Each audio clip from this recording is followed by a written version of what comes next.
संख्या पद्धति number system. ये संख्या पद्धति नंबर सिस्टम बहुत ही इंपॉर्टेंट चैप्टर है। इससे सभी कंपटीशन में क्वेश्चन पूछे जाते हैं। जितने भी कॉम्पिटिटिव एग्जामिनेशन है उसमें नंबर सिस्टम से क्वेश्चन पूछा ही जाता है। आपका सीटेट का जो एग्ज़ाम है, बीटेट का हो, अपटेट का हो, कोई भी टीचर का जो भी एग्ज़ाम होता है, केवीएस का हो, तो आपको उस एग्ज़ाम में ये नंबर सिस्टम से क्वेश्चन पूछा ही जाएगा। तो नंबर सिस्टम को हम बेसिक लेवल से पढ़ेंगे, इसके हर एक पॉइंट को जानेंगे। हम ये जानते हैं कि पहले अंक क्या है। तो देखिए, अंक कुछ है नहीं, अंक एक प्रकार का संकेत यानी सिंबल है। तो मैथ में यानी गणित में 10 सिंबल दिया गया है, 0, 1, 2, 3, 4, 5, 6, 7, 8, 9। ये जो 10 आप सिंबल देख रहे हैं ना, इसी का नाम है, ये नाम है। इसको क्या बोलते हैं? जीरो बोलते हैं। जीरो इसका नाम है, 1 इसका नाम है, इसका नाम 2 है, इसका नाम 3 है, इसका नाम 4 है। ये सब क्या, इसका नेमिंग किया हुआ है। ये 5 है, ये 6 है, ये 7 है, ये 8 है और ये 9 है। ये जो 10 संकेत दिया गया है, इन्हीं 10 संकेत को क्या बोलते हैं? हम अंक बोलते हैं। और इन्हीं संकेतों से हम संख्या बनाते हैं। कई सारे संकेत को एक जगह रख देने से संख्याएं बनती है। जैसे कि हम 1, 2, 3 ये संकेत है, ये भी संकेत, ये भी संकेत है। हम 3 संकेत को एक जगह रखें, यानी 1, 2, 3 को, ये आपका क्या बन गया? संख्या। ये आपका क्या बन गया? संख्या। इसी तरह हम इससे अधिक संकेतों को पास पास रख के हम संख्या बना सकते हैं। यानी हम इसे कह सकते हैं कि संख्या जो है अंकों का समूह है। संख्या क्या है? अंकों का समूह। ये जो आप संकेत देख रहे हैं, ये अंक है, और इन्हीं अंक को हम एक अंकों की संख्या भी कहते हैं। यानी ये 9 क्या है? अंक है, लेकिन ये एक अंकों की संख्या भी है।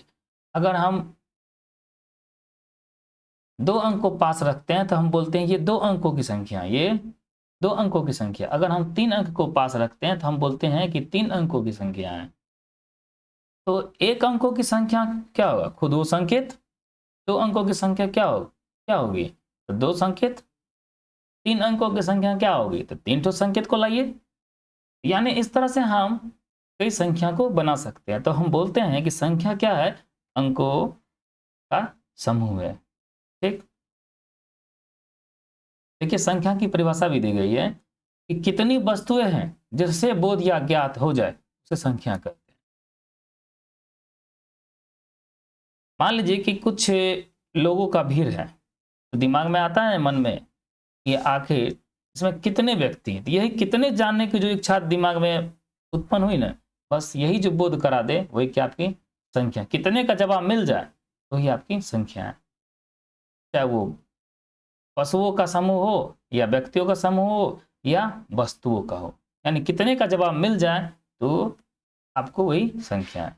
हम संख्या प्रणाली में 2 तरह की संख्या प्रणाली को पढ़ते हैं। एक पढ़ते हैं हम लोग दार्शनिक अंकन प्रणाली, और दूसरा पढ़ते हैं हम लोग रोमन अंकन प्रणाली। ठीक। हम जानते हैं एक एक करके, दार्शनिक अंकन प्रणाली क्या है, रोमन अंकन प्रणाली क्या है। दार्शनिक अंकन प्रणाली यानी इसे बोलते हैं decimal number system. Decimal number system. System मतलब प्रणाली भी होता है, पद्धति भी होता है। ठीक। देखिए, तो ये डेसिमल नंबर सिस्टम में क्या होता है, नाम पर गया दार्शनिक। तो दार्शनिक कैसे पढ़ा? तो इनमें हम 10 अंकों का प्रयोग होता है। कौन सा 10 अंक? तो वही 0 से लेके 9 तक। 0 से लेके 9 तक के अंकों का जो प्रयोग करते हैं, इसलिए बोलते हैं दार्शनिक अंकन प्रणाली में, और कोई बड़ी बात नहीं है। हम दार्शनिक अंकन प्रणाली को 2 तरह से पढ़ते और लिखते हैं। एक एक होता है भारतीय संख्या प्रणाली, और दूसरा होता है अंतरराष्ट्रीय संख्या प्रणाली। देखिए, भारतीय संख्या प्रणाली के बारे में तो आप जानते भी होंगे। इसमें क्या, कैसे पढ़ना शुरू करते हैं? इसमें इकाई से शुरू करते हैं। इकाई, दहाई, सैकड़ा, हजार, 10,000, लाख, 10 लाख, करोड़, 10 करोड़, यानी कि हम इस तरह आगे बढ़ते जाते हैं, लेकिन अंतर्राष्ट्रीय संख्या प्रणाली में इस तरह से काउंट नहीं करते हैं। कुछ चीज़ सेम होता है लेकिन बाद में आगे बढ़ल जाता है।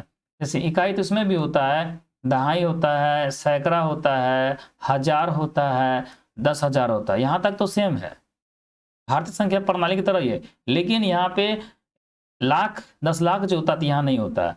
1000 10,000 के बाद क्या होता है, 100,000 होता है। ठीक, यहाँ फिर होता है मिलियन, मिलियन के बाद होता है 10 मिलियन, 10 मिलियन के बाद होता है 100 मिलियन, 100 मिलियन के बाद होता है फिर से बिलियन, फिर 10 बिलियन, 100 बिलियन, इस तरह से हम आगे बढ़ते जाते हैं। ठीक, अगर आप इसे चाहिएगा कि हम संख्या के रूप में लिखें और बीच में कॉमा का प्रयोग करें, देखिए कॉमा का प्रयोग कैसे करते हैं इसमें। अगर मान लीजिए कि 3 2 5 7 8 9, ये 6 अंकों की संख्या दी हुई है, इसमें 6 अंक हैं। अगर हम इसे चाहते इसमें कॉमा का प्रयोग करने के लिए, तो शुरुआती में हम तीन अंकों के बाद कॉमा का प्रयोग करते हैं, बाद बाकी के बाद हम 2 अंकों के बाद कॉमा का प्रयोग करते हैं। अगर यहाँ कोई अंक है तो फिर यहाँ से पीछे कॉमा लगा के ही आगे बढ़ सकते हैं, अगर कॉमा में लिखना है तो।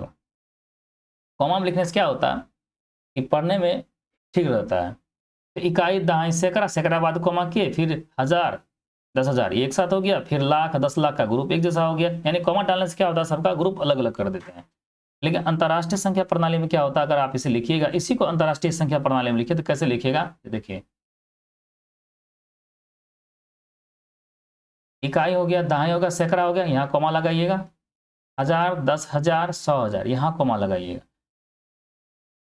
इसके बाद होता है यहाँ पे मिलियन, 10 मिलियन, अगर है तीसरा तो 100 मिलियन होगा। उसके बाद कॉमा लगाने के बाद आप पढ़िएगा फिर बिलियन, 10 बिलियन, 100 बिलियन। यानी कि इसमें हम 3 अंकों के बाद कॉमा का प्रयोग करते हैं, अगर आप कॉमा डाल के लिखते हैं तो। ठीक, और इसमें कुछ नहीं है, इसमें 3 अंकों का सम होता है, इसमें क्या करते हैं 2 2 करके बनाते हैं, शुरुआती में खाली 3 अंकों का होता है। अब आता है रोमन अंकन प्रणाली। रोमन अंकन प्रणाली में क्या करते हैं, हम अक्षरों का प्रयोग करते हैं, यानी कि रोमन नंबर सिस्टम में हम अक्षरों का प्रयोग करते हैं। केवल 7 लेटर्स का प्रयोग करते हैं, कितना, 7 लेटर्स का, जिसमें कि आई है, वी है, एक्स है, एल है, सी है, डी है और एम है। आई का वैल्यू कितना होता है, 1 होता है, वी का वैल्यू कितना होता है, 5 होता है, एक्स मतलब 10 होता है, एल मतलब 50 होता है, सी मतलब 100 होता है, डी मतलब 500 होता है और एम मतलब 1000 होता है। ठीक, इसमें आई, एक्स,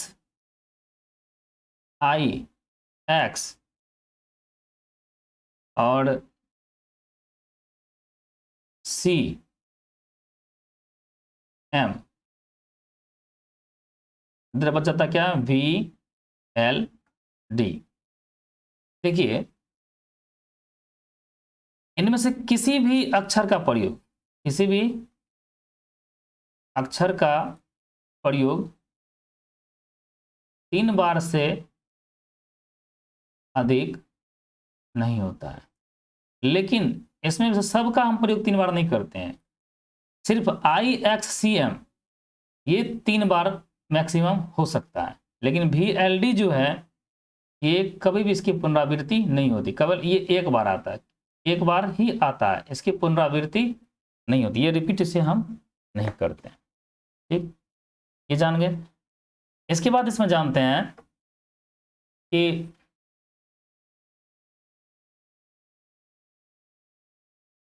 हम आई का प्रयोग सिर्फ वी और एक्स के साथ कर सकते हैं और एक्स का प्रयोग हम एल के साथ होगा, एम के साथ होगा और सी के साथ। अगर लेफ्ट में कोई संकेत आता है, कोई भी अक्षर, जैसे मान लीजिए कि भी के लेफ्ट में हम आई का प्रयोग करते हैं, तो लेफ्ट में आने का मतलब होता है माइनस होना और राइट में आने का मतलब है प्लस होना। जैसे देखिए ये 1 है, ये माइनस लेके आएगा और भी का मतलब क्या होता है 5 है, 5 में से 1 गया तो कितना हो गया 4, तो कहने मतलब कि 4 को क्या लिखते हैं हम आई भी लिखते हैं। और ये क्या, इसका मतलब क्या होता है 5 और आई, एक आई का मतलब क्या होता है 1, तो राइट साइड है तो राइट का मतलब होता है प्लस में आना, तो कितना हो जाता है 6, तो हम 6 को क्या लिखते हैं pi। इसी तरह हम प्रयोग कर सकते हैं, i को मैक्सिमम हम 3 बार लिख सकते हैं, अधिक से अधिक 3 बार लिख सकते हैं। उसी तरह x भी है, अगर x l के लेफ्ट आता है तो घटेगा, राइट आता है तो जुटेगा। हम इस तरह रोमन अंकों में प्रयोग करते हैं। उसके बाद है अंकों के मान। देखिए अंकों के मान दो तरह के, एक होता है स्थानीय मान और एक होता है अंकित मान। इसी अंकित मान को हम लोग बोलते हैं वास्तविक मान। स्थानीय मान पहले जानते हैं। अगर 3, 2, 5, 7, 1 है, इनमें पूछे कि 5 का स्थानीय मान क्या है, तो पहले ये पता कीजिए 5 किस स्थान पे है। तो इकाई, दहाई, सैकड़ा, हजार, 10,000 जो देखते हैं ये स्थान का नाम है। ये इकाई इस जगह का नाम, इस जगह का नाम दहाई, इसका नाम सैकड़ा, इसका नाम हजार, इसका नाम 10,000 है। ये स्थान का नाम है, उस जगह का नाम है। तभी ये 5 किस जगह पे, इस सैकड़ा की जगह पे। किस पे है, तो सैकड़ा का वैल्यू कितना, सैकड़ा मतलब 100 होता है, इसलिए 5 को क्या कर दिए 100 से मल्टीप्लाई कर दीजिए, क्या आ गया 500, आपका 5 का स्थानीय मान हो गया। अगर आपको 3 का स्थानीय मान पूछता है तो 3 देखिए कहाँ पे है, इकाई, दहाई, सैकड़ा, हजार, 10,000। 10,000 पे है, यानी इस जगह का नाम है 10,000, तो 10,000 को क्या होता है हम 1 पर 4 वैल्यू डाल के लिखते हैं। तो 3 का स्थानीय मान कितना हो जाएगा, तो 3 तो 10,000 पे पोजिशन पे है, यानी कि 10,000 पे है, जगह का नाम 10,000 है, तो उसको क्या कीजिए 10,000 से इसको मल्टीप्लाई कर दीजिए, यानी 3 जिस जगह पे, उस जगह का वैल्यू कितना है 10,000, इसे वैल्यू 3 से मल्टीप्लाई कर दिए तो कितना हो जाएगा ये 30,000। 30,000 आपका क्या हो गया 3 का स्थानीय मान हो गया। इस तरह हम किसी भी अंक का स्थानीय मान पता कर सकते हैं। अंकित मान क्या होता है, अंकित मान देखिए सबसे आसान है, जैसे 3, 2, 5, 7, 1 है ना, इसमें 5 का स्थानीय मान था, 5 का स्थानीय मान 5 ही होता है, इसमें जगह से कोई मतलब नहीं, यहाँ पे है कि शुरू में कि बीच में है कि बगल में से कोई मतलब नहीं है।